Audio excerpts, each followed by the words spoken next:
దృష్టము అంటే దృష్టికి గోచరించేది, అంటే కంటికి కనిపించేది. అదృష్టము అంటే దృష్టము కానిది, అంటే అలా కంటికి కనిపించనిది అన్నది భాషాపరంగా మనం అర్థం చేసుకోవాలనుకుంటే. కనుక అదృష్టం అంటే మనకు గోచరించనిది, అంటే మనం తెలుసుకోలేనిది, మనకు తెలియకుండా మన ప్రమేయం లేకుండా జరిగేది, జరిగిన తర్వాతనే మనకు తెలిసేది. అది మంచి కావచ్చు లేదా చెడు కావచ్చు, అంటే అనుకూలమైన పరిణామం కావచ్చు లేదా ప్రతికూలమైన పరిణామం కావచ్చు. కానీ వ్యవహారికంగా అదృష్టం అనే దాన్ని మనకు కలిసి వచ్చేది అనే అర్థంలో వాడుతుంటారు, లక్ అన్నమాట. అప్పుడు దానికి వ్యతిరేకం దురదృష్టం అయింది. అయితే మనకు తెలిసిన జ్ఞానంలో అదృష్టాన్ని ఒక్కొక్కసారి దురదృష్టం అని కూడా అనుకుంటాం. అటువంటి ఒక ఉదంతం గురించి ఇక్కడ మాట్లాడుకుందాం. పూర్వకాలంలో ఒక జమీందారు ఉండేవాడు. జమీన్ అంటే భూమి కనుక కొంత భూభాగాన్ని ఏలుతుండేవారే జమీందారుగా ఉండేవారు. వాళ్ళు ప్రజల దగ్గర పన్నులు వసూలు చేసేవారు, అందులోంచి కొంత రాజుకి కప్పం కట్టేవారు. కనుక వీళ్ళని ఆ జమీన్లో ఏలికగా ఉండనిచ్చేవారు. అటువంటి ఒక జమీందారు పండితుడు, ఆధ్యాత్మిక జ్ఞానాన్ని బాగా సంపాదించిన వాడైనా తన జ్ఞానాన్ని గొప్పగా ప్రదర్శించేవాడు కాదు. అతని గుర్రపుశాలలో మంచి గుర్రాలు ఉండేవి. వాటిని జాగ్రత్తగా చూసుకోవటానికి, వాటికి వ్యాయామం, తిండి కోసం అడవికి తీసుకుని వెళ్ళటానికి నౌకలు ఉండేవారు. ఒకరోజు అలా అడవికి తీసుకెళ్ళగా ఒక గుర్రం ఆ గుంపు నుంచి విడిపోయి అడవిలో ఎక్కడికో వెళ్ళిపోయింది. నౌకర్లు ఆ విషయాన్ని జమీందారు దృష్టికి తీసుకెళ్లారు, కానీ ఆయన ఎవరిని నిందించలేదు. అది ఆ ప్రాంతాల్లో ఉండే కొందరు పెద్దలకు నచ్చలేదు. వాళ్ళంతా జమీందారు దగ్గరికి పోయి ఆయన్ని పరామర్శించారు. శిక్షణ పొందిన ఒక గుర్రం పోయిందంటే జమీందారుకి నష్టం కలిగినట్లే, కనుక అయ్యా మీ గుర్రం ఒకటి పోయిందట కదా అని పరామర్శించడానికి అందరూ ఆయన్ని కలిసి తమ విచారాన్ని ప్రకటించారు. అయితే జమీందారుకి అవేవి వేదనని కలిగించలేకపోయాయి. ఆయన ఎప్పట్లాగానే నిశ్చింతగానే ఉండిపోయాడు. ఎంత దురదృష్టం, గుర్రం పోయిందట కదా అని పలకరించే వారితో ఆయన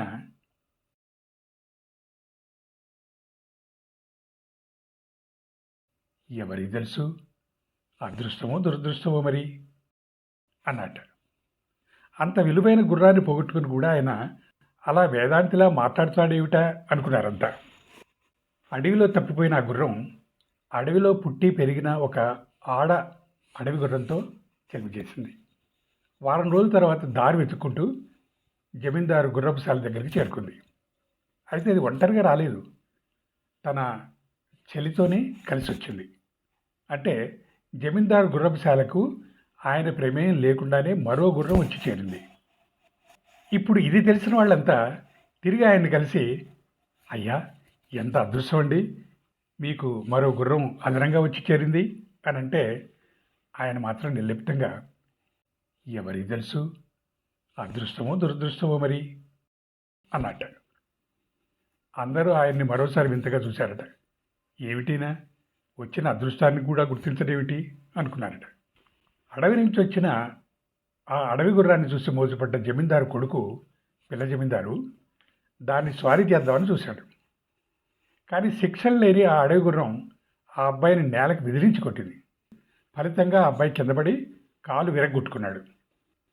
మళ్ళీ అంతా వచ్చి జమీందారుని పరామర్శించట. అయ్యో ఎంత పని అయిందండి జమీందారు గారు, మీ అబ్బాయి కాలు విరిగిందట కదా అని జమీందారుకి స్వాంతన వచ్చేలాలు పలికారు. అతను మళ్ళీ ఎప్పట్లాగానే ఎవరికి తెలుసు, అదృష్టమో దురదృష్టమో మరి అన్నట్ట. జనమంతా మరోసారి విస్తుపోయారు ఆయన స్పందనని చూసి.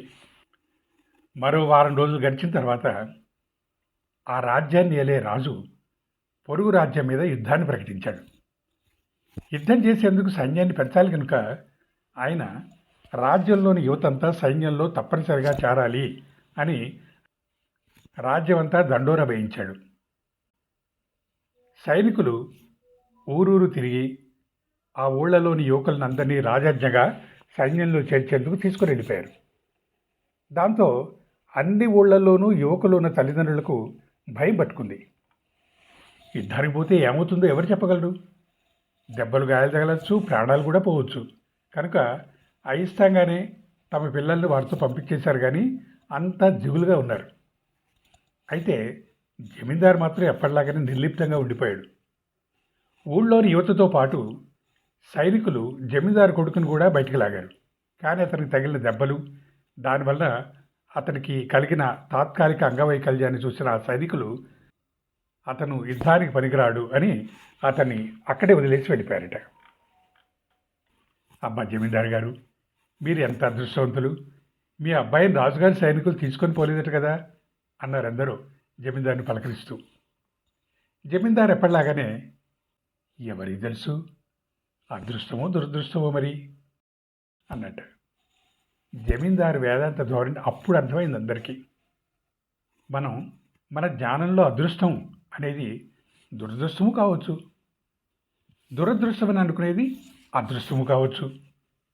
ఒక సంఘటన అంతిమ పరిణామం మనకు తెలియదు కనుకనే దాన్ని అదృష్టం అంటే అది మనకి తెలియనిది, మన మనసుకు గోచరించనిది అని అనుకోవచ్చు.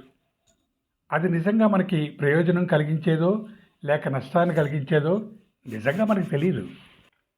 కనుక జీవితం అనేది ఒక కొత్తగా మొదటిసారిగా పయనిస్తున్న దారి, రోజు వెళ్ళే దారి కాదు అది. దారిలో మన కోసం అదృష్టమే పొంచుందో లేక దురదృష్టమో మనకి తెలియదు, కానీ భవిష్యత్ అంతా అదృష్టమే, అంటే మనకు దృష్టము కానిది. అందుకే జీవితాన్ని అన్నోన్ జర్నీ అంటారు. రేపు కాదు, మరుక్షణంలో ఏమవుతుందో మనకు తెలియదు కనుక ఎల్లప్పుడూ అప్రమత్తంగానే మెలగాలి. అంటే ఎప్పుడూ ఎరుకలో ఉంటూనే జీవితాన్ని సాగించాలి అని గురువులు చెప్తారు. దీన్నే నిత్య జాగృతి అంటారు. దాంతోపాటు ఏం జరిగినా మన మంచికే అంటారు కదా మన పెద్దలు. అలా జరిగే ప్రతిదాన్ని సమ్మతించాలి, అంటే యాక్సెప్ట్ చేయాలి. అంగీకరించటం అంటే మనం ఏదో సమ్మతిస్తేనే అంతా జరిగిపోతుందని కాదు.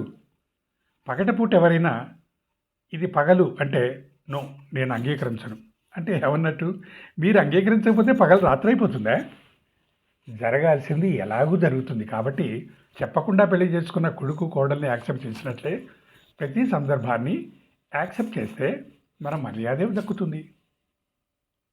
ఏదో నష్టం జరిగింది, ఏదో కోల్పోయాను అనే భావన కూడా మనల్ని బాధించుకుంటానే ఉంటుంది.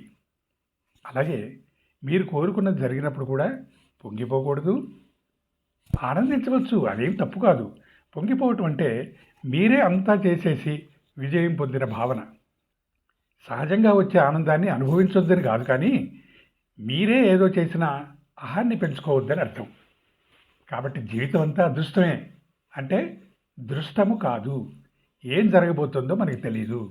ఒక్కోసారి మీరు కోరుకున్నది ఆశించింది కూడా జరగచ్చు, కానీ అలా జరిగింది మీరు దాన్ని కోరుకోవటం వల్ల అని అనుకోవద్దు. కాకపోతే మీకు అనుకూలంగా జరిగిన దానికి ఇంతకుముందు చెప్పినట్లుగా సంతోషించటం అపరాధం కాదు. ప్రతికూల పరిణామానికి బాధ కలగటం కూడా సహజమే, కానీ దాన్ని శోకంలోకి పరిణమించనియద్దు. శోకించటం వల్ల ప్రయోజనం ఉందంటే అది చేయొచ్చు. దానివల్ల ఇతరుల సహాయాన్ని ఆశించటం కానీ లేదా నరదిష్టి తగలకూడదని కానీ అనుకుంటే శోకాన్ని ప్రదర్శించవచ్చు, కానీ లోపల నిజంగా శోకించవద్దు. ఒక డ్రామా యాక్టర్ లాగానే కొడుకు చచ్చిపోయాడనో భార్య లేచిపోయిందనో డ్రామా యాక్టరు తన బాధనంతా ప్రదర్శించవచ్చు, కానీ నిజ జీవితంలో ఆ యాక్టర్కి పెళ్ళే జరిగి ఉండకపోవచ్చు. ఇక భార్య లేదు, ఆలు లేదు, చూలు లేదు, కొడుకు పేరు సోమలింగం అన్నట్లు ఆ పుట్టని సోమలింగం చనిపోను లేదు కనుక అతనికి నిజంగా శోకం ఉండదు, దాన్ని ప్రదర్శిస్తాడంతే. ఎంతసేపు ఆనందిస్తుంటాం, సరదాగా చేంజ్ కోసం కాసేపు బాధపడదాం అనుకున్నా అలా చేయొచ్చు. కానీ మీరుగా ఆ పని చేస్తే అది నాటకంలో పాత్ర పోషణే అవుతుంది, ఆత్మకి అంటదు, కర్మబంధం ఏర్పడదు. నమాం కర్మాణి లింపంతి నమే కర్మఫలే స్పృహ అని శ్రీకృష్ణుడు భగవద్గీతలో అర్జునుడికి చెప్పాడు. దాని అర్థం, నాకు కర్మలు అంటవు, కర్మఫలం మీద నాకు ధ్యాస ఉండదు అని. ఈ అభ్యాసాన్ని ఈ క్షణం నుంచే మొదలు పెడదాం. All the best. ఎవరికి తెలుసు, అదృష్టమో దురదృష్టమో మరి